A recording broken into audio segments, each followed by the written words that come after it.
everyone. Welcome to our today's lecture on contaminant hydrogeology. My name is Professor Tom Boving, and I'm a Fulbright Scholar at IIT Roorkee. Today I will be talking about solubilization theory. This is the first in a two-part series of lectures, and it leads to hopefully an understanding of how solubilization can be enhanced to address contaminated sites where one deals with contaminants that are not very soluble to begin with. So this lecture is designed to provide you a better understanding. It helps if you have access to this textbook, Contaminant Hydrogeology. In it you will find more details about what I'm talking here today and next time. Briefly overview today, we talk about hydrogen bonds. What are hydrogen bonds? Why are they important?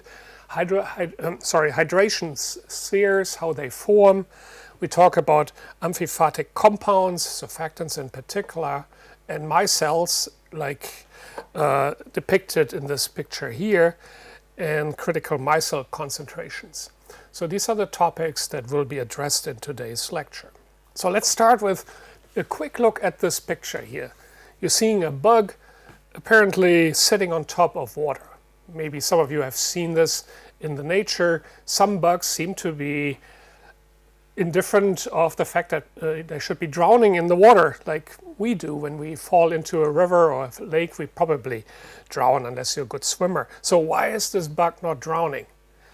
Well, this has to do with the amazing properties of water. Water is something very special. Now, from chemistry, you probably remember the formula of water, H2O, as shown here in the two-dimensional form. Here you have a same depiction with the electron showing. But what this really means is that water is a dipole, meaning the charges in the water molecule are not equally distributed. There's a slight positive tendency, positive charge on the hydrogens, and a slight negative charge on the oxygen. So these opposite charges is what makes water so special, and this particular property is called a dipole or dipole element. So what it allows the water to do is to form bonds between the opposite charges of the oxygen on the one end and the hydrogen on the other end, and this bond that's being formed is called a hydrogen bond. This is a fairly weak bond, but strong enough to give water its amazing properties. So hydrogen bonds, as shown in this particular slide, again using the more appropriate three-dimensional structure of water, explain a lot about water. It explains why the bug is not drowning, because water has an extremely high surface tension, meaning the surface of the water, the interface between the water and air, is so strong that a light bug won't immerse in the water but can walk on the surface of the water. It also explains why water has such amazing properties when it comes to freezing and boiling. For a chemical compound with a low molecular weight, the molecular weight of water is 18 grams per mole. That's fairly low. It's like almost the same as carbon dioxide or methane, and these two are gases. Water is a liquid at room temperature, and that's because of the hydrogen bonds, because the bonds holding the water molecules together, giving it a high freezing point and also a high boiling point. It also explains why water is more dense as a liquid versus its solid form. Typically, a solid is more dense than a liquid. Water is not. Everybody knows ice floats, right? You have seen icebergs on the water. The people on the Titanic can tell a story about what it means to meet an iceberg that's floating in the water. Again, because of the hydrogen bonds. And also importantly, most important to our lecture today, water is a universal solvent. It can dissolve almost everything, almost. There are a few exceptions. The process by which a compound dissolves is linked, or the fact that a compound can dissolve is linked to the formation of hydrogen bonds.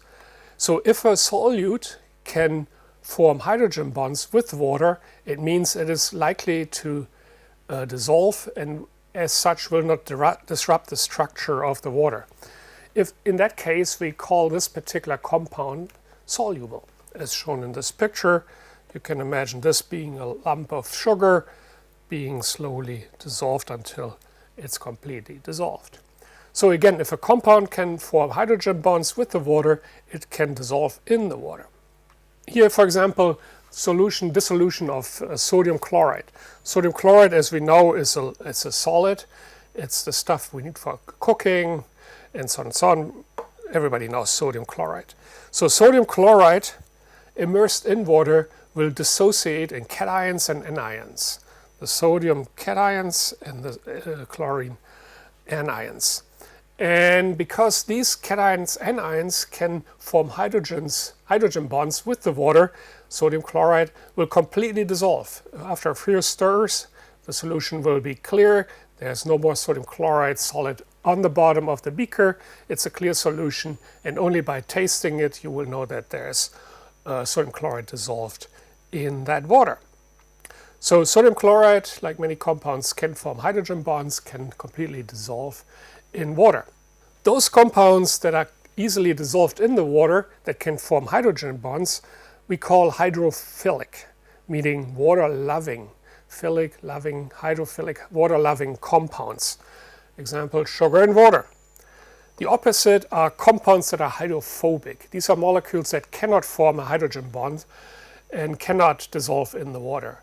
An example, maybe not the best one in the world, is a rock in the water or oil in water, right? Compounds that cannot dissolve in the water we call hydrophobic.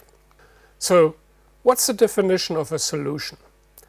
A solution is a homogeneous mixture, meaning if you mix sugar and water, let's say, you end up with a solution that's clear. There's no sugar floating around unless you oversaturate, but that's a different story. So homogeneous means it is one phase, and a homogeneous phase has the same composition in any region of the phase. So I can measure the composition of the solution here, there, there, there, there. It always should be the same composition, means the solution is homogeneous. It's indeed a true solution. The solution can be colored, but again, it must be clear. So water mixed with some green compound, if the solution is clear, means it's homogeneous and it is a true solution. So question, what if a solute cannot form hydrogen bonds? Yeah, let's explore. Example, oil and water. Clearly the oil floats on top of the water. The two don't mix. So let's go down to the molecular level and see what happens. Let's say we're shaking an organic hydrophobic compound. In this case, I selected benzene. Doesn't really matter. Could be oil, benzene. And let's shake it with water. The two will temporarily mix, but if you wait 5 minutes, they clearly separate again, the benzene floating to the top, the water accumulating at the top. So this apparent mixing is temporary and temporary only. So let's see what happens.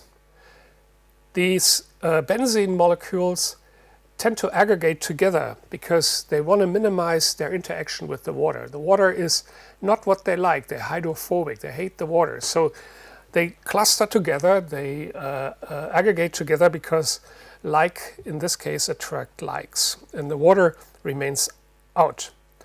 Keep this process going. By time, the aggregation leads to a formation of big clusters, in this case, again, benzene, and they surround it by a shell of water molecules.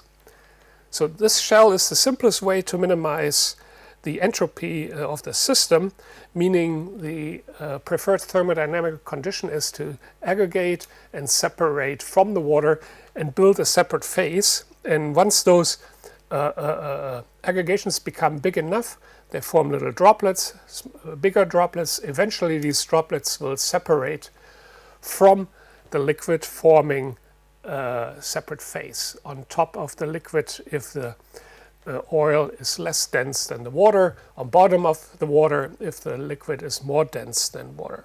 So clearly a separation of phases. We have an aqueous phase here and a non-aqueous phase here on top. So this assembly of water molecules around our aggregated organic contaminants is what we call a hydration sphere. So think about this as a circular or spherical shell that surrounds the organic compounds, and that is another property of water, that it surrounds these compounds with a sphere of water, where inside the sphere the organic aggregates are forming until they separate to what we just talked about, forming a separate layer. So hydration sphere is a property of water, and in case of, let's say, the chloride, anion, and sodium cation, the hydration sphere is shown here, with the chloride being negatively charged. It means the water points at slightly positive charged hydrogens towards the chloride. And in case of cation sodium, it's the opposite. Positive charge of sodium is facing the negative charges, or slightly negative charges, of the water dipole, is shown here. So that's how we create solutions. And if a compound cannot do this and separates, we have a compound that's called hydrophobic, building a separate phase as shown in this example. Okay, so there are compounds that either can or cannot dissolve in water. Hydrophobic, hydrophilic compounds. Now, there are compounds that have, or their molecule has two ends or two parts, or moieties, how we say it, where one part of the molecule has hydrophobic and the other part has a hydrophilic domain, meaning compounds that have both of hydrophobic, hydrophilic properties. These compounds we call amphiphatic compounds. Examples include laundry detergents or simple soap, or in scientific terms, surfactants. A surfactant is an amphiphatic compound having both hydrophilic and hydrophobic domains. So let's zoom in on a surfactant molecule. Let's start first with explaining the name. What's surfactant meaning? It's an artificial word. It's aggregation of several words. Surface active agent, surfactant. Surface active agent. So these particular type of amphiphatic molecules have both hydrophilic, hydrophobic properties. So in this visualization, we have a hydrophilic head. So this is a chemical entity which makes the molecule water soluble. And we have a hydrophobic tail, which could be chains of carbon, many chains, long, surrounded maybe by hydrogens. So a long tail of hydrogens and carbons, which make the tail part hydrophobic. And this part here, which could be a carboxylic acid group, make it water soluble. Amphiphatic compound having both. And surfactants are a very important class of chemical compounds, as I mentioned, detergents, soaps, many industrial applications. So this unique property of being an amphiphatic molecule gives surfactants its great applications.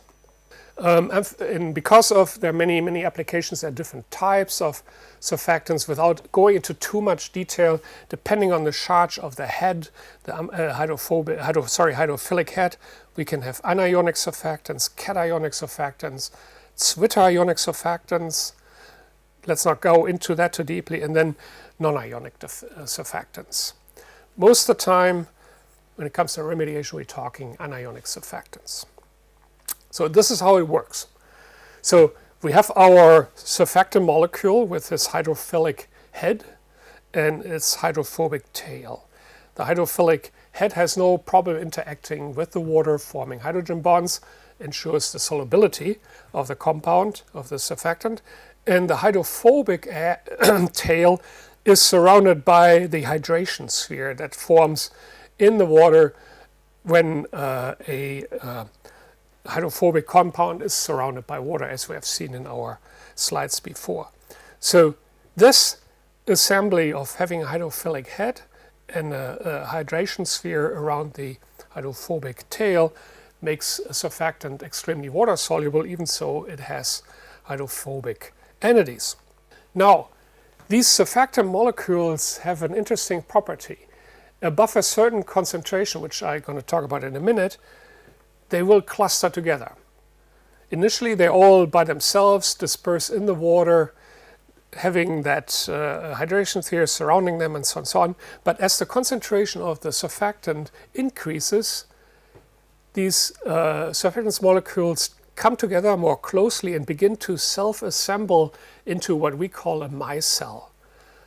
A micelle shown here. So you can see how many surfactant molecules have come together, sticking out their hydrophilic heads towards the solution. So think about this being water all around, and the hydrophilic heads stick towards the water. The hydrophobic tails, however, face away from the water. They basically create a circular or three-dimensional spherical structure, which we call a micelle. So a micelle is an aggregation of many, many surfactant molecules forming this unique structure that we call a micelle. It's a spherical structure, so basically a large sphere with a strong hydrophobic interior and a hydrophilic exterior. That's the micelle. So with the micelle's interior being strongly hydrophobic, it is attractive for other hydrophobic compounds, such as oil. So if we, let's say, add micelles to water, or a mix of oil and water, the micelles will be hosting the oil. The oil will partition from the water solution into the center of the micelle. And the oil is very happy in the center of the micelle because the hydrophobic conditions are exactly what it likes. It will partition into the center, and the hydrophilic exterior ensures that this micelle remains very much water soluble. So we basically tricked the oil, which wouldn't be soluble in the water, to become soluble by partitioning into the micelle, and voila, we have created a vehicle for making oil soluble. So that means surfactants allow us to clean laundry or to clean contaminated soils. So let's look at these pictures here. Let's say instead of fabric surface, we have a contaminated soil. All right, contaminated soil. And in that soil, there is a compound that's not very soluble. Now we add surfactants, as indicated here. We increase the surfactant concentration more and more. These surfactants will eventually encapsulate the contaminant and make it partition into the interior of the micelle. Okay, so now you can see the soil or the fabric surface is clean. The contamination has been removed. The micelle gets washed out, kicked out with the wash water. What stays behind is the fabric or the soil, which is now covered with the surfactants. And this cover of surfactants prevents the fabric or the soil to become recontaminated. Eventually, of course, those surfactant molecules will wash off, and what's left behind is just the fabric surface or the clean soil. So, very cool property of surfactants to remove the contamination, hide it, so to speak, inside the micelles, which then get flushed away, and what's left behind is the clean soil or the clean fabric. And that's what's happening in your laundry machine, and this is what remediation engineers try to do in the field by washing soil with surfactants. More about that later. I just want you to understand the principle of how surfactants form micelles and how these micelles take on contaminants that would be otherwise not soluble. Okay, in order for surfactants to create micelles, we have to reach and exceed a certain concentration, as indicated in this slide here. So here's the concentration on the x-axis. At low concentrations, surfactants tend to be isolated. They probably assemble with increasing concentration until we reach what is called the critical micelle concentration, or CMC. And this is the threshold concentration above which surfactant molecules cluster together, as shown here, to form those spherical micelles.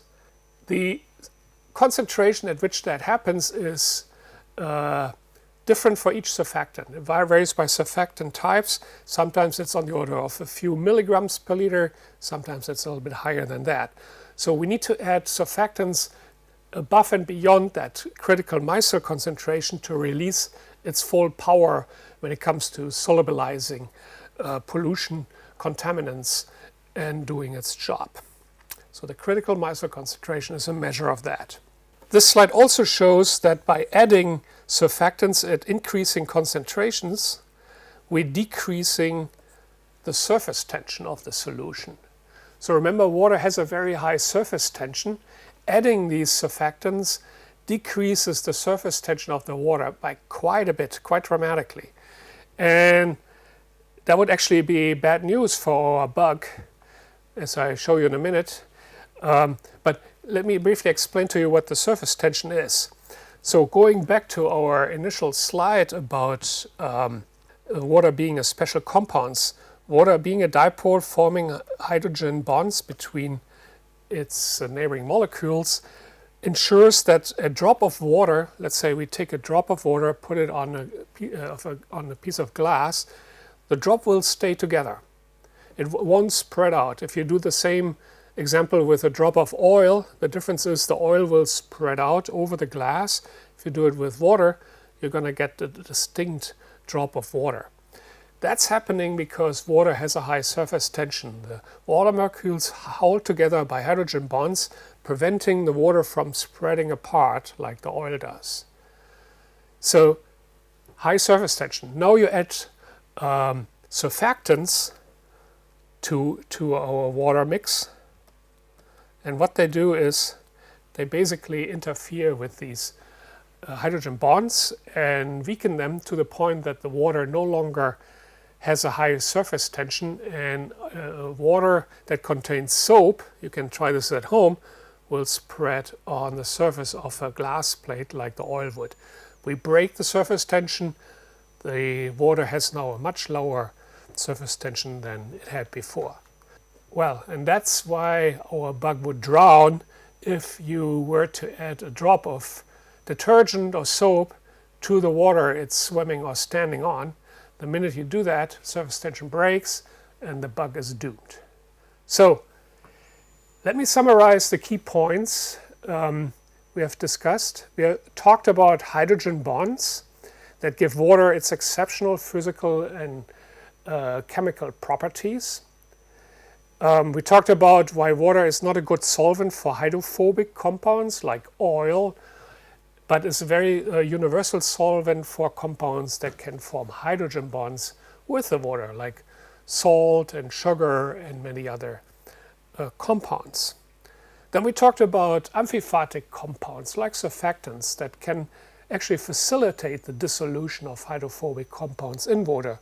In other words, by adding surfactants, we can turn a solution like water that is strongly hydrophilic, and add compounds to it and dissolve compounds to it that are strongly hydrophobic. So surfactants are basically turning the water into a medium that is now suitable for flushing out contaminants. And this can be used in a washing machine or laundry machine, but it can also be used in remediation of sites that are polluted with hydrophobic contaminants like heavy concentrations of oil, for example, or tar in the subsurface. And this is what this particular property of surfactants we exploit in a process called surfactant-enhanced flushing.